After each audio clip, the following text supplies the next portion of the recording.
Again इसको हम लोग डिस्टिंग्विश फॉर्मेट में ही लिखेंगे, distinguish between mass and wait.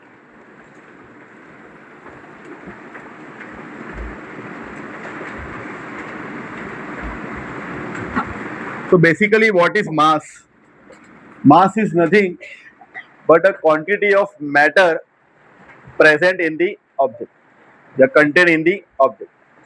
Quantity of matter present in the object. Quantity of matter यानी कि अभी मान लो हम लोग ह्यूमन बॉडी है, तो हमारी बॉडी में क्या क्या मैटर है? बोन्स है, मसल्स है, ब्लड है, ऑर्गेन्स है, डिफरेंट डिफरेंट ऑर्गेन्स है, आर्टरीज है, वेन्स है.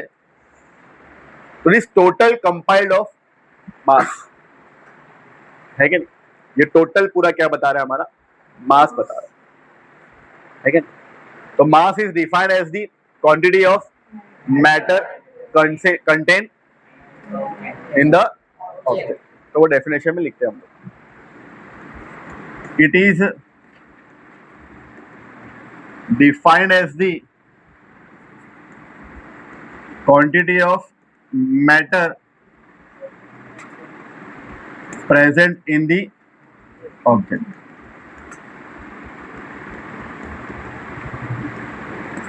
समझा फर्स्ट पॉइंट? अच्छा, अब मैं यहाँ इंडिया में हूँ, तो मेरा जो ऑर्गेन है, कुछ भी मास है, पूरा कंपाइल करके कुछ तो मास आ रहा है.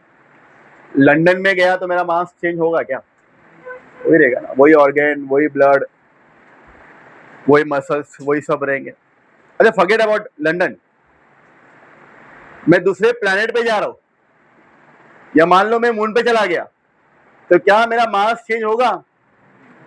हाँ, नहीं चेंज होगा ना.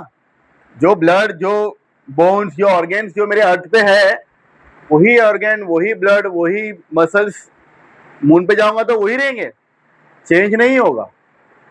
That means mass does not change from place to place. Mass remains constant everywhere. Mass हर जगह पे क्या है? कांस्टेंट है, चेंज नहीं होता. Mass remains constant everywhere. हर जगह पे मास क्या है? हमारा कांस्टेंट है, चेंज नहीं होगा. तो क्योंकि मास डायरेक्शन के अकॉर्डिंगली चेंज ही नहीं हो रहा, तो मास को मैं बोल सकता हूं it is a scalar quantity. It is a scalar quantity. तो हमारा second point, mass is a scalar quantity, क्योंकि ये डायरेक्शन के अकॉर्डिंगली चेंज ही नहीं हो रहा. And third point, it remains constant everywhere. It remains constant everywhere. Mass का value change नहीं होगा. मैं मून पे जाऊं, मैं जुपिटर पे जाऊं, मैं कोई भी प्लैनेट पे चले जाऊं, मास का वैल्यू चेंज. और जब कोई भी ऑब्जेक्ट का मास निकालते हैं तो उसका एसआई यूनिट क्या पुट करते हैं? केजी. तो SI unit of mass is KG. चारों पॉइंट क्लियर है? डिस्टिंग्विश के, डिस्टिंग्विश बिटवीन आ चुका है बोर्ड एग्जाम में, मार्च 2024 में आ चुका है. ठीक है, चारों ही point clear. Mass is a quantity of matter present in the object. It is a scalar quantity. Its value remains same, constant everywhere, है ना. इट्स ऐसा यूनिट इज केजी. समझ में आ रहा है? It remains constant everywhere. अब इसी के एग्जैक्टली वाइस वर्सा पॉइंट हम लोग वेट के लिए लिखेंगे. तो पहला हम लोगों ने मास का डेफिनेशन लिखे, तो पहला हम लोग वेट का डेफिनेशन लिखेंगे. तो what is the definition of weight? What is weight? Basically weight एक तरह का फोर्स है. वेट क्या? एक तरीके का फोर्स. अब वो फोर्स कौन अप्लाई कर रहा है? अर्थ अप्लाई कर रहा है. Weight is nothing but a force with which the earth attract the object towards itself. जिस फोर्स से अर्थ हमको अट्रैक्ट कर रहा है, वो बता रहा है हमको वेट. तो वेट एक तरीके का फोर्स है.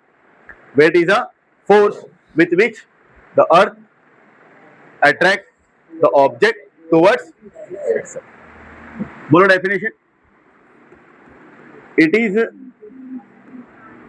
Defined as the force with which the earth attracts the object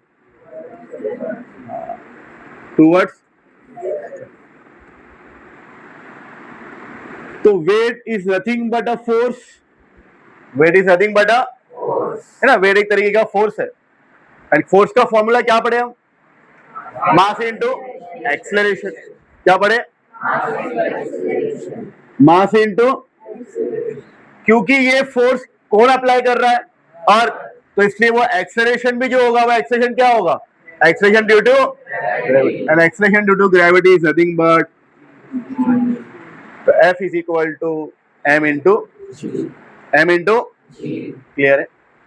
तो वेट का फॉर्मूला है हमारे पास, वेट निकालने का फॉर्मूला क्या फॉर्मूला है? m इंटू, समझा या नहीं समझा? तो वेट का वैल्यू g पे डिपेंड करता है ना, क्योंकि इसके फॉर्मूले में क्या स्मॉल g का वैल्यू हर जगह पे कांस्टेंट है? अगर मैं ऊपर जा रहा हूं तो सेम है, चेंज हो रहा है ना, नीचे जाऊंगा तो भी। That means value of g changes according to direction. Value of g क्या हो रहा है? दैट मीन्स मेरा वेट का वैल्यू भी चेंज होगा according to, that is why it is vector quantity, it is a vector. And क्योंकि value of g changes from place to place, या we can say value of g changes from planet to planet, हर एक planet के लिए अलग अलग होगा। अर्थ के लिए g का वैल्यू अलग है, मून के लिए अलग है, जुपिटर के लिए अलग होगा। तो वेट भी क्या होगा? सेम होगा या डिफरेंट होगा? डिफरेंट होगा ना। अर्थ पे वेट का वैल्यू अलग होगा, मून पे जाएंगे तो अलग होगा। तो as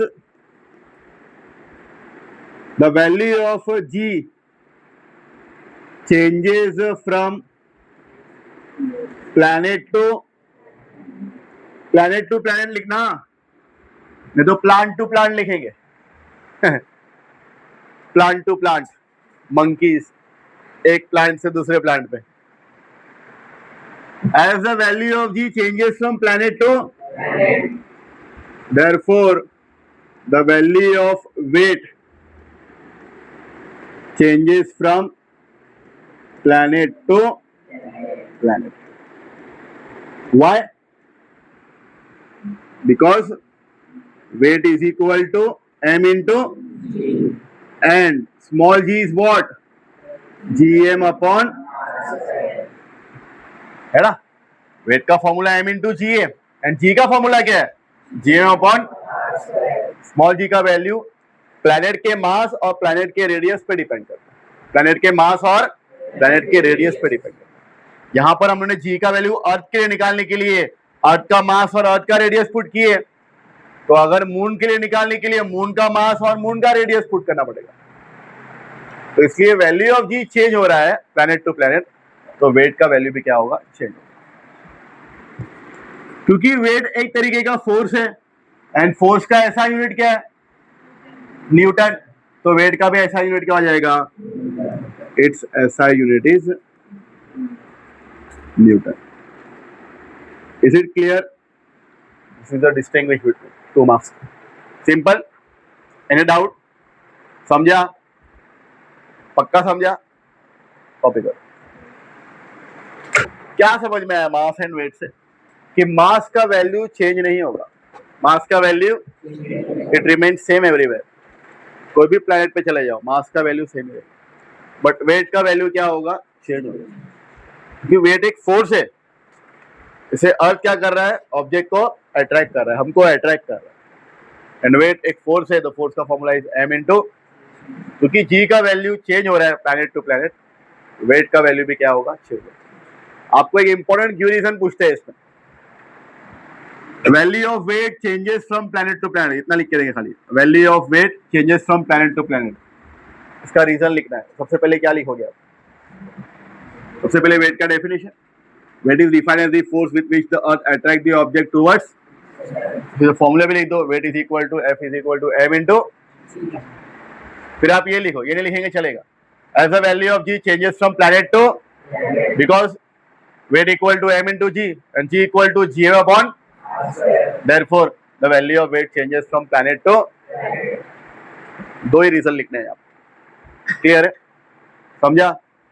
okay, next let's take the example. A person is having mass 50 kg on earth. एक पर्सन है जिसका मास कितना है 50 kg और वो अर्थ पे है, ठीक है. It is sent to moon. कहां भेज दिया गया उसको? मून पे भेज दिया गया. Calculate its mass and weight on moon. उस पर्सन का मास और वेट कैलकुलेट करना है मून पे. बताओ क्या होगा? Mass remains same. तो मास 50 केजी था अर्थ पे, मून पे जाएगा तो कितना रहेगा? 50 केजी रहेगा ना. तो हम यहां लिखेंगे as mass remains constant everywhere, बराबर मास हर जगह पे कांस्टेंट ही होता है. Therefore mass of person on moon, moon पे गया तो भी कितना ही रहेगा? 50 केजी ही रहेगा. Is it clear? समझ में आ रहा है? अब वेट निकालना है. Weight of person on moon. अच्छा, वेट निकालने का फॉर्मूला m इंटू वेट का फॉर्मूला यही है, is equal to what is m? Mass. Mass कितना है? अच्छा g, क्योंकि हम पर्सन का वेट मून पे निकाल रहे हैं तो हम ये स्मॉल g का वैल्यू क्या लेंगे? मून पे लेंगे. What is the value of small g at moon? 1.63 metre per second. Understood? अब ये 50 को I will split as 5 into 10 into 1.63. 5 into ये 10 को अगर मैं 1.63 से मल्टीप्लाई करूं तो एक डेसिमल प्लेस आगे बढ़ जाएगा. 16.3.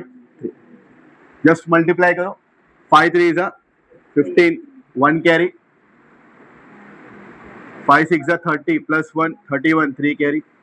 81.5 Newton. The weight of the person on moon is 81.5.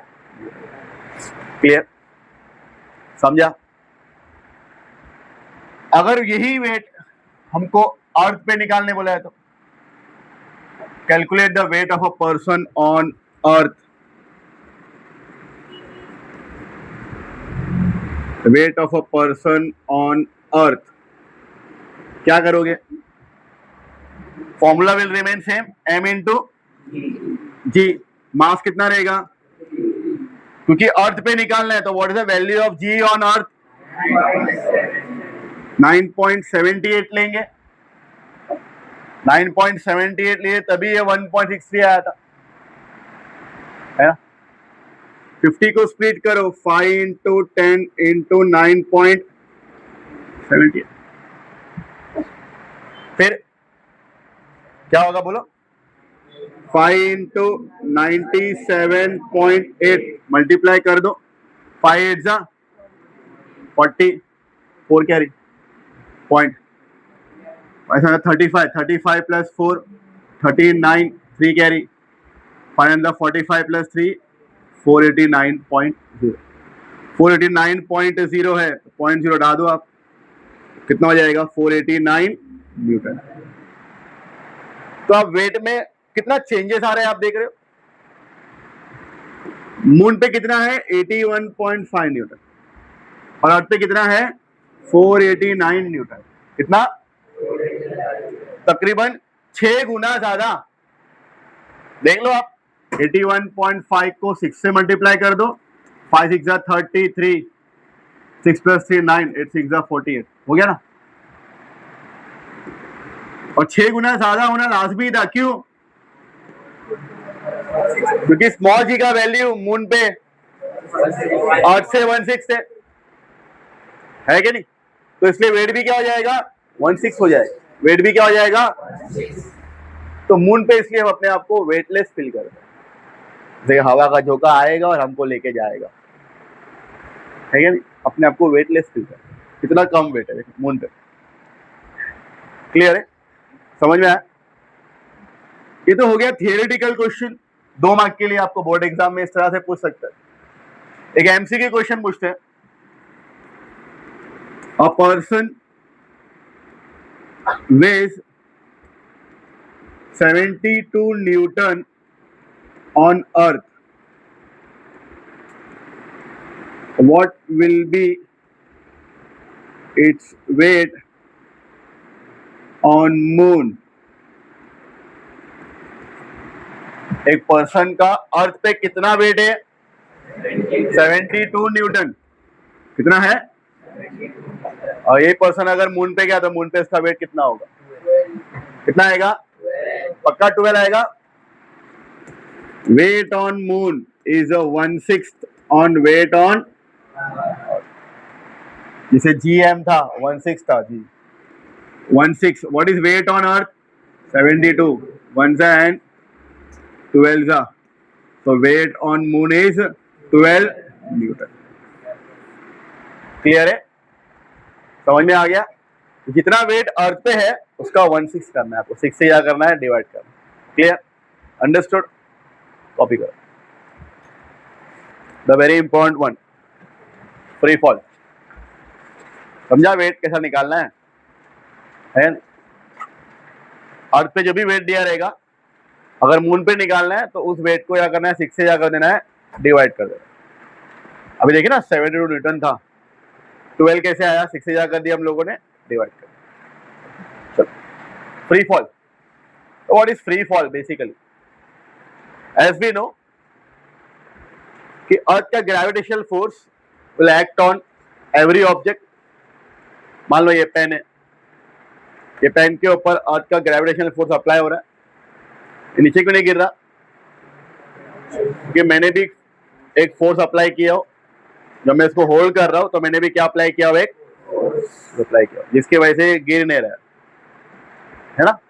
But जैसे ही मैं इसको छोड़ दूंगा, जैसे ही मतलब मैं इसको फोर्स अप्लाई करना बंद कर दूंगा इसके ऊपर, तो ये नीचे गिरेगा। गिरेगा कि नहीं? नीचे गिरेगा कि नहीं गिरेगा? गिरेगा ना। पकड़ के रखा हो तो नहीं गिर रहा है। क्यों? ग्रेविटेशनल फोर्स तो अप्लाई हो रहा है, लेकिन मैंने भी फोर्स अप्लाई करके रखा हो जो ग्रेविटेशनल फोर्स को बैलेंस कर रहा है क्या नहीं? बट जैसे ही मैंने मेरा फोर्स हटा दिया, ये पेन क्या हो रहा है? नीचे गिर रहा है। This object, this pen is falling down under the influence of gravitational force. सिर्फ ग्रेविटेशनल फोर्स के इन्फ्लुएंस में ये नीचे गिर रहा है, तो इसलिए इसको क्या बोलते हैं हम लोग? Free fall. क्या बोलते हैं इसको? Free fall. whenever the object is falling under the influence of gravitational force alone, मतलब सिर्फ ग्रेविटेशनल फोर्स के इन्फ्लुएंस में ही ये नीचे गिर रहा है। ये नीचे गिरते हुए इसके ऊपर सिर्फ ग्रेविटेशनल फोर्स ही अप्लाई हो रहा है और दूसरा कोई फोर्स अप्लाई नहीं हो रहा है। At that time it is called as it is falling freely. समझ में आ रहा है? डेफिनेशन क्या है? whenever the object fall under the influence of gravitational force alone, सिर्फ ग्रेविटेशनल फोर्स के बेसिस पे इन्फ्लुएंस में ही ये क्या हो रहा है? ऑब्जेक्ट नीचे गिर रहा है। At that time it is said that it is falling freely. इसको हम लोग फ्री फॉल बोलेंगे। क्या बोलेंगे? लेकिन जब हम लोग एटमॉस्फेयर में इस ऑब्जेक्ट को या एयर के प्रेजेंस में जब इस ऑब्जेक्ट को नीचे फेंक रहे हैं, तो आपको क्या लगता है? इसके ऊपर सिर्फ ग्रेविटेशनल फोर्स ही एक्ट कर रहा था और भी तो कोई दूसरा फोर्स एक्ट कर रहा था। कौन से फोर्स थे वो? Buoyant force and frictional force. कौन से 2 फोर्स थे? मैंने आपको 2 लेक्चर पहले बताया था, buoyant force and frictional force के बारे में। एयर रेजिस्टेंस बताया कि नहीं बताया था? है ना। तो जब ये ऑब्जेक्ट नीचे गिर रहा है तो ग्रेविटेशनल फोर्स के अलावा ये दो फोर्स भी एक्ट कर रहे हैं। तो मैं अब इसको फ्री फॉल बोलूंगा क्या? अब मैं इसको फ्री फॉल नहीं बोल सकता, क्योंकि ग्रेविटेशनल फोर्स के अलावा इसके अंदर और दो फोर्स एक्ट कर रहे हैं, बुओयंट फोर्स एंड फ्रिक्शनल फोर्स। तो मैं इसको फ्री फॉल नहीं बोलूंगा। तो फ्री फॉल कहां पॉसिबल है? जहां एयर नहीं है। कहां पर? वैक्यूम। तो free fall is possible only in vacuum. अगर मैं वैक्यूम को इसको ऊपर से नीचे से छोड़ दूं तो it is falling only under the influence of earth gravitational force. At that time it will be said to be free fall, it is falling freely. Clear है? समझ में आया या नहीं समझ में आया? तो definition, whenever the object moves under the influence of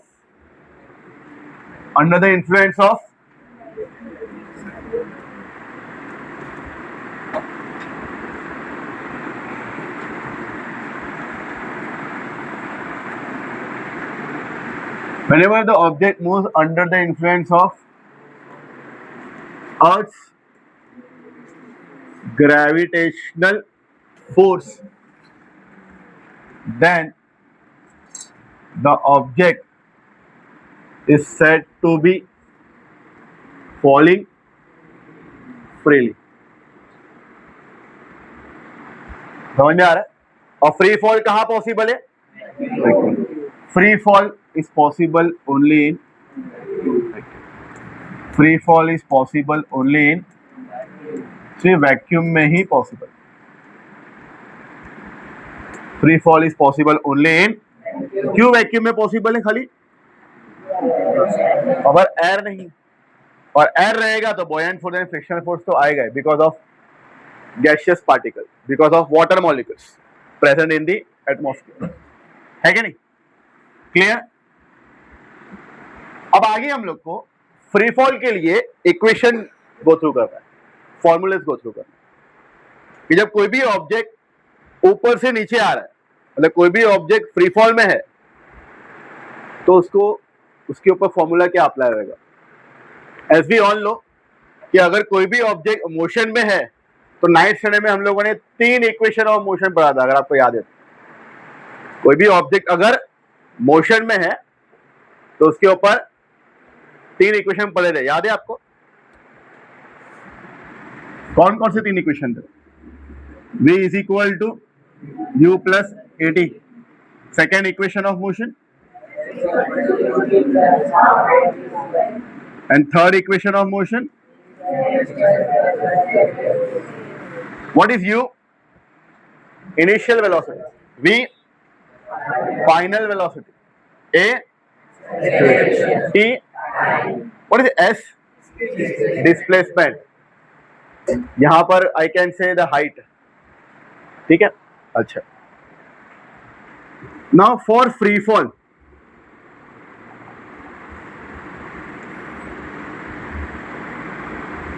अब ध्यान देना, अब मैं फ्री फॉल की बात कर रहा हूं।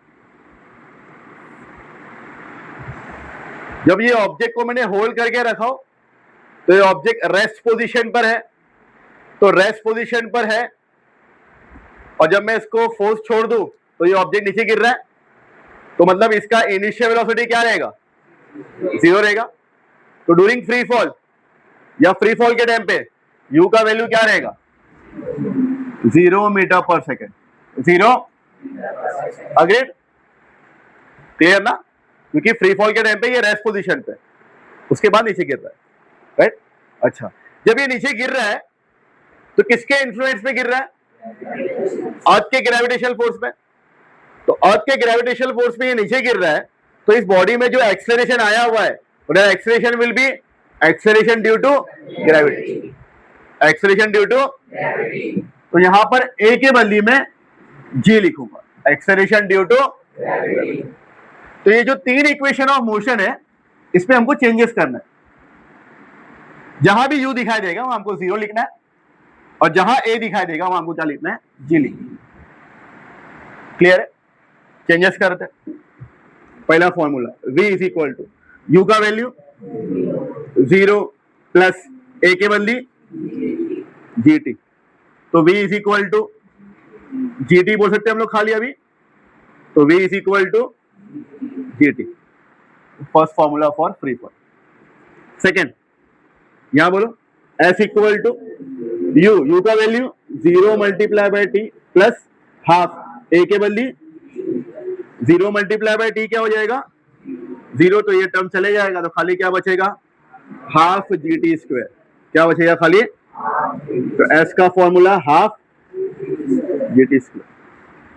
Third, v square equal to u का वैल्यू 0, 0 का स्क्वायर इज 0 प्लस 2 a के बदली, तो v square equal to 2gs। These are the three equation या 3 फॉर्मूलेस फॉर फ्री फॉल। जब भी क्वेश्चन में हम पढ़ेंगे कि ऑब्जेक्ट फ्री फॉल में है, ऑब्जेक्ट ऊपर से नीचे आ रहा है, तो यहां हमको 3 ये वाले इक्वेशन, ये फॉर्मूलेस हमको ध्यान रखने पड़ेंगे। पहला formula v is equal to s equal to half gt square and v square equal to 2g। Is it clear? समझ में आया? 3 फॉर्मूले कॉपी करो। तो फ्री फॉल के लिए ये 3 फॉर्मूले हैं। फ्री फॉल मतलब ऑब्जेक्ट ऊपर से, तो इनिशियल वेलोसिटी विल बी, बराबर।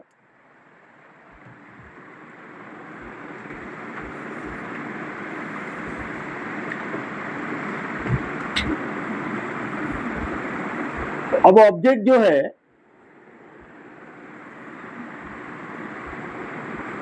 ऊपर जा रहा है, ऑब्जेक्ट कहां जा रहा है, ऊपर, समझना बराबर अच्छे से।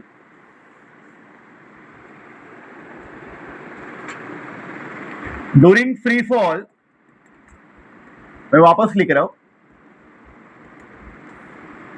u का value is 0 metre per second and a का वैल्यू इज g। ये तो फ्री फॉल है ना, पर अगर यही ऑब्जेक्ट को अगर मैं ऊपर फेंक रहा हूं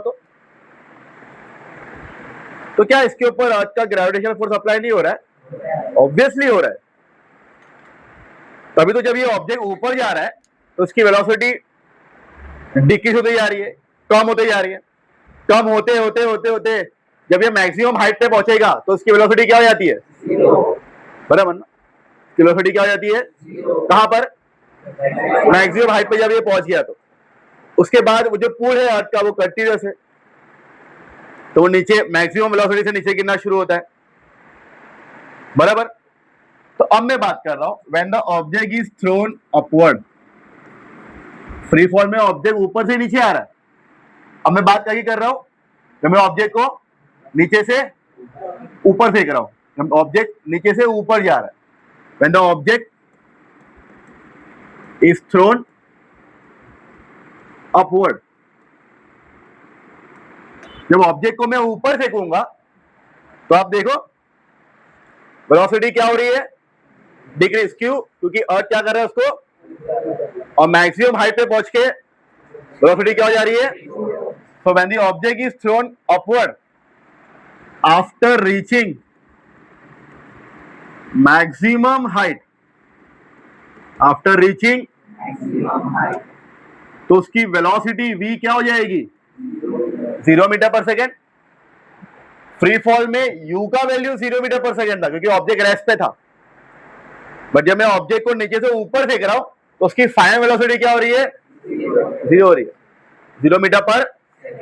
अच्छा, during free fall a is equal to g था, बट जब मैं ऑब्जेक्ट को ऊपर फेंकूंगा तो a का वैल्यू -g होगा। कोई मुझे बताएगा क्यों a का वैल्यू -g क्यों? बोल, वेरी गुड। जब मैं ऑब्जेक्ट को नीचे से ऊपर फेंक रहा हूं तो एक्सेलरेशन इज नेगेटिव।